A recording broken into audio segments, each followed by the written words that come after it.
Hello and welcome back to the third season of CougHer News. I'm your host, Lily Anson. And I'm your co-host, Audrey Ward. As the spring semester gets underway, we're glad to be back and bringing you the latest local news from Pullman. CougHer News starts now.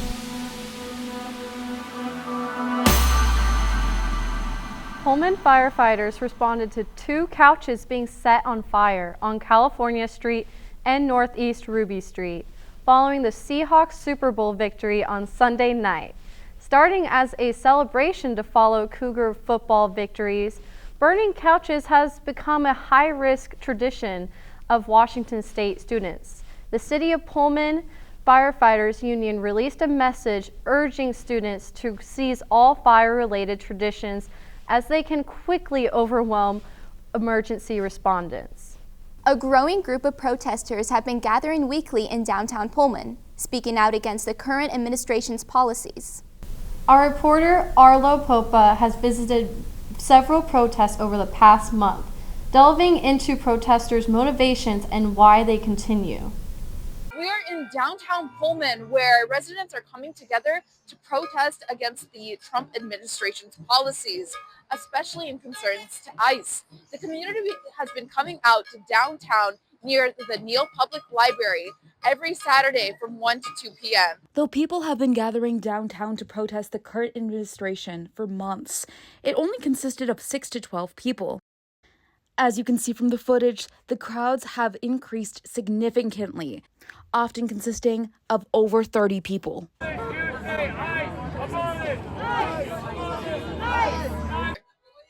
It's hard to see, I have friends of mine who are scared right now, and it's hard to see, and it breaks my heart. And I'm tired of seeing the violence. I'm tired of seeing the discrimination. I think the dehumanization we're seeing of immigrants is really scary. That everybody that can should be protesting. It doesn't matter where you live. It's easier in small communities, actually, because there's a lot less fear in Pullman of violence that you might have in a bigger city. So if we're not able to protest and take our time to be here, how can we expect people to stand up where the risks are far greater when they're protesting for the rights that they actually need? We all need to be standing up as women. Though the number of protesters has significantly increased, protests have remained peaceful. Coffee and other hot beverages, in addition to cupcakes and sweet candy, were available for protesters to take. Signs for anyone to pick up are consistently brought out. There were over 40 signs available for picking.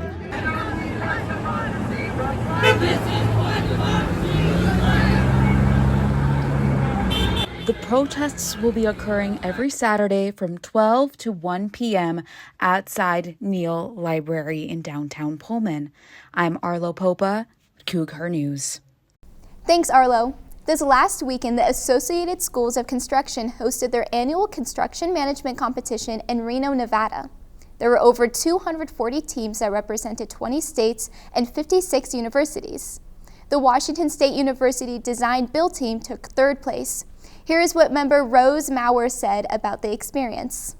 It was a really great experience. We put in a lot of work leading up to the competition. I spent most of my weekends in the last few months just practicing and going through practice problems with real construction companies to get where we were at in Reno. And the actual competition itself was really fun. It was so much work, but it really, at the end of the day, felt rewarding to bring home a trophy for the first time in a while for WSU. Speaking of construction, last year's projects downtown really affected Michelle's Closet's sales, forcing them to make the hard decision to close their doors.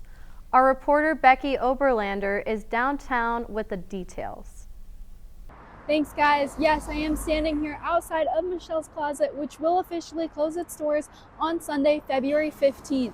Now, I spoke to Michelle Kelly on the phone earlier, and she said she and her husband have owned the shop since 2019, and that the construction projects downtown have really reduced foot traffic and sales in the past year. Right now, it's just not a viable option. What we've noticed is our sales have, since construction, have decreased, and I think that's for a few different reasons. I think the average consumer got used to while construction happened for those 8 months, got used to not coming down to Pullman. They found their habits elsewhere, and so those habits have hung on since the end of construction. Customers have also said that it is unfortunate that Pullman is losing a small business that provides higher-end professional clothing at a more affordable price. With that, I'm going to send it back to you guys at the desk. This has been Becky Oberlander reporting in Pullman for CougHer News. Thanks, Becky. Pullman police arrested local man Chester B. Smith Jr. last Friday night on domestic violence assault charges. This occurred after an incident downtown that involved rooftop climbing and suicide threats. Police say this resident was taken into custody after refusing to cooperate and prompting the closure of part of North Grand Avenue. Following hours of de-escalation, he surrendered and was arrested without injury. A popular spot in Pullman is shutting down, leaving the community devastated.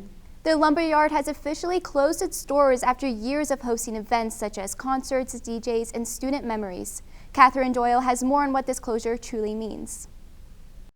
I'm here outside the Lumberyard, where on January 13th, the popular food and nightclub announced on Facebook that they were officially closing. The last official day was January 31st, and until then they operated normal business hours. In an interview, owner DJ Goldfinger shared to the people of Pullman what this place was truly about.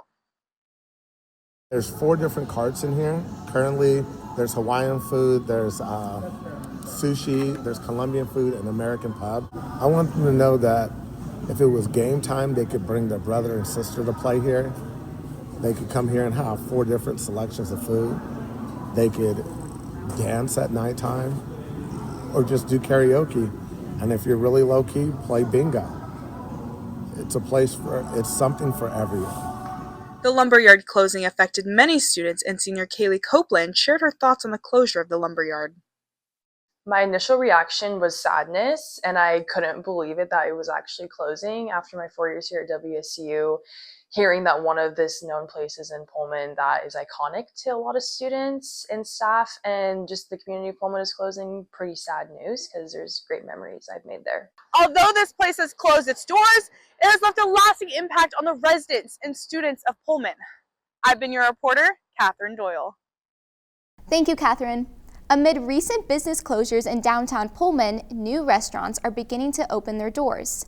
Namaste Indian Kitchen and Cocktail Restaurant opened Tuesday in the Old Foundry location, bringing a new dining option to the area. Another business, Larissa's Apron, known for its fresh homemade food, is changing their location to downtown Pullman. Today, Promote Pullman is hosting Lover's Lane, the Valentine's Day event downtown. Starting at noon, downtown Pullman will be filled with live music, arts, and community bonding activities. The president of Promote Pullman, John D. Utzman, hopes this event will reignite foot traffic downtown and increase student outreach. You know, Audrey, I've been really enjoying this nice weather. Yes, I agree, Lily. I enjoy not having to wear so many layers. Maddie is going to tell us how the weather in Pullman has been lately. Maddie? Thanks, guys. Unfortunately, Audrey, we will not be seeing a lot more of that sunny spring weather. Today is Saturday. We will be seeing more of a high of a 45 and a low of a 33, and tomorrow, Sunday, we will be seeing a high of 44 and a low of 35.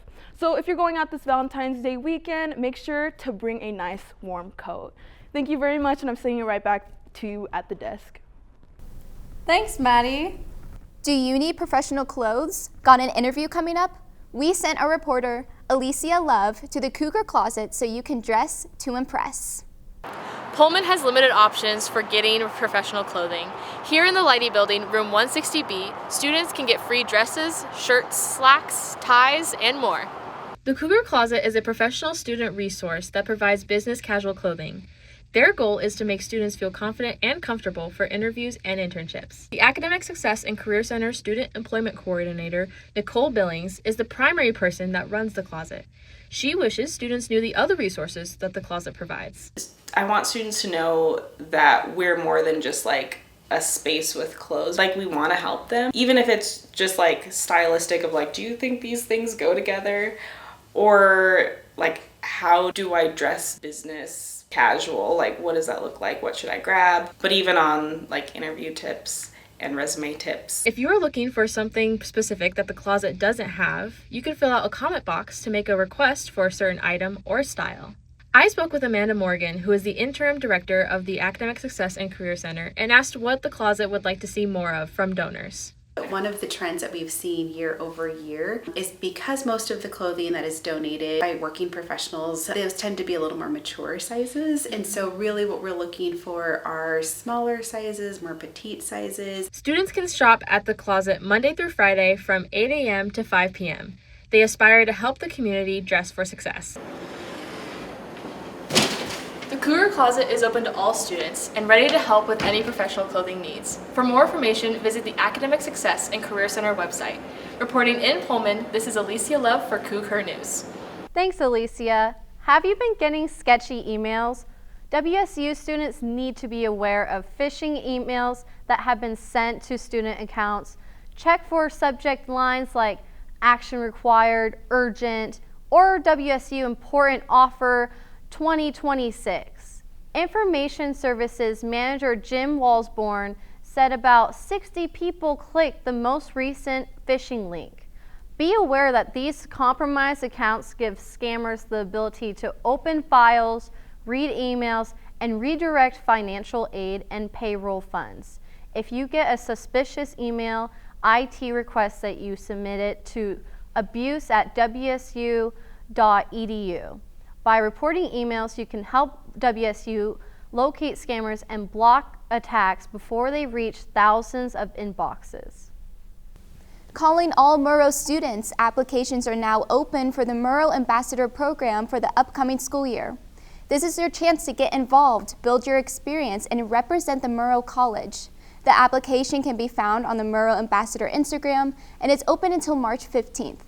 Also, the Murrow College is heading to Seattle and Portland from May 10th through May 15th. This exciting trip is open to strategic communication and journalism students, so don't miss out. Applications close on March 4th at 11:59 p.m., so apply today. Thank you so much for tuning into the comeback of CougHer News. We are happy that you chose us to be your news source today. Do you want more CougHer's news content? Follow us on Instagram at CougHer_news to stay up to date on all that is happening with us. Once again, I'm Lily Anton. And I'm Audrey Ward. It has been a pleasure being your host today.